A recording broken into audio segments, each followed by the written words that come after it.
Dwayne Wade among the stars expected to be at NBA labor meetings on Friday, though his first priority in coming to New York this week was not to get a new labor agreement, but to promote his latest deal, a sponsorship with sports marketer Mission Athlete Care.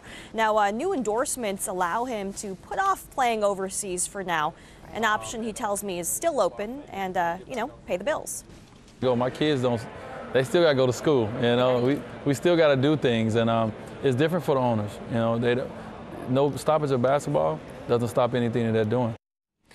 Now, don't worry, Wade will not be selling his stuff on eBay anytime soon. He's due to make over $14 million this year. Now, for his work promoting Court Grip, a new shoe gel that promises to increase traction on the court, Wade gets an equity stake in Mission, a 3-year-old startup that says it's on track to do $16 to $20 million in retail sales this year. Now, as for the season, Wade gives it, quote, 50-50 odds of it happening at all. He blames the slow nature of the talks on owners' attitudes and the reason why, unlike the last lockout in '98, high-profile stars have not played a very public role.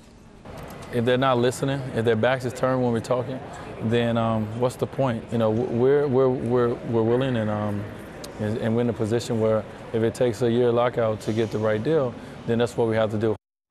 Now he joins a chorus of players who say they'll sacrifice for the season. We'll find out if they're bluffing because David Stern told reporters yesterday the start of the NBA season and maybe more could be at stake when the two sides meet next.